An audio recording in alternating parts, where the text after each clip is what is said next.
Hi friends, எல்லாருக்கும் வணக்கம். எல்லோரும் எப்படி இருக்கீங்க? நல்லா இருக்கீங்களா? நான் தாங்க உங்கள் கிராமத்து பொண்ணு பேசுகிறேன். இன்றைக்கி நம்ம என்ன பார்க்க போகிறோம்னு பார்த்தீங்கன்னா, இன்றைக்கி எங்கள் வீட்டில் என்ன குழம்புன்னு தாங்க பார்க்க போகிறீங்க.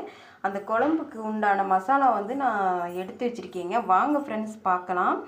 இது இந்த வாரம் சந்தையில் போய் வாங்கும்போது பார்த்திங்கன்னா அப்படி பிஞ்சு கத்திரிக்காங்க. இங்கே பாருங்கள், விதையே இல்லை, நல்ல செம்மையான கத்திரிக்காங்க.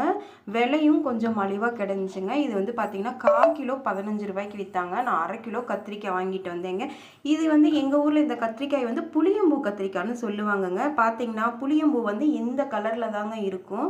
அதனால தான் இந்த குழம்பு வைக்கிறதுக்கு இந்த கத்திரிக்காய் இந்த மாதிரி தாங்க அறுக்கணும். வேறு லெவல் டேஸ்ட்டாக இருக்கும். இந்த இதுக்குள்ளேலாம் அந்த கத்திரிக்காய்க்குள்ள நம்ம இப்போ போடுற மசாலா இது மசாலா நான் என்ன பண்ணியிருக்கேன்னு பார்த்தீங்கன்னா, இங்கே பாருங்கள், தக்காளிக்காய், புளி, உப்பு, மிளகாய்த்தூள், வரமிளகாய்த்தூள், தனி மிளகாய்த்தூள், மஞ்சத்தூள் போட்டு கரைச்சி வச்சுருக்கீங்க. சின்ன வெங்காயம் பார்த்திங்கன்னா நிறைய, சின்ன வெங்காயம் இல்லைங்க, சாரிங்க, பெரிய வெங்காயங்க. இந்த மாதிரி நிறையா அரிஞ்சு வச்சுக்கணும். அப்புறம் பார்த்திங்கன்னா மீன் தலை இருந்துச்சுங்க வீட்டில்.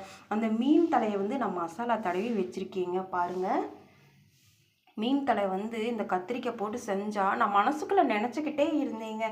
இவ்வளோ அழகான கத்திரிக்காய், பிஞ்சு கத்திரிக்காயாக இருக்குது, நம்மளுக்கு இந்த நேரத்தில் மீன் இருந்தால் நல்லா இருக்குமேன்னு சொல்லி மனசுக்குள்ளே நினச்சிட்டு இருந்தேங்க. உடனே எங்கள் வீட்டுக்காரர் எடுத்துகிட்டு வந்துட்டாங்க. எப்படி தான் இந்த கெமிஸ்ட்ரி ஒர்க் அவுட் ஆச்சுன்னே தெரியலைங்க. வேறு லெவலில் இருக்குங்க. இங்கே பார்த்தீங்கன்னா நான் குழம்பு தாளிக்கிறதுக்காக வெந்தயம் பொரிஞ்சிட்ருக்கு பாருங்கள். புளிக்குழம்புக்கு நம்ம வெந்தயம் போட்டால் தாங்க அதோட டேஸ்ட்டும் மனமும் வேறு லெவலில் இருக்கும். அதுக்கு பக்கத்துலேயே நான் பார்த்திங்கன்னா சாப்பாடு வச்சுருக்கேன். வெந்தயம் பொரிஞ்சிட்ருக்கு பாருங்கள். இந்த மசாலா கரைக்கும் போதே பார்த்திங்கன்னா அவ்வளோ டேஸ்ட்டாக இருக்குதுங்க. எதுவுமே இல்லை, வெறும் தனி வரமிளகாத்தூள் தான். வெந்தயம் பொரிஞ்சிட்ருக்கு. நம்ம வெங்காயத்தை சேர்த்துக்கலாம். நீல வடிவில் தாங்க நான் அரிஞ்சு வச்சுருக்கேன். கத்திரிக்காயும் எப்படி அரிஞ்சு வச்சுருக்கேன்னு சொல்லி பார்த்துக்கோங்க.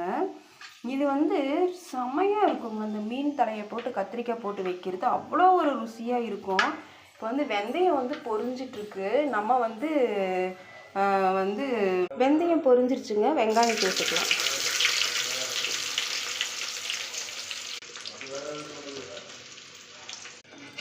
வெங்காயத்தை ஒன்றா கலந்து விட்டுக்கலாங்க. நல்லா மிக்ஸ் பண்ணி விட்டுக்கலாம்.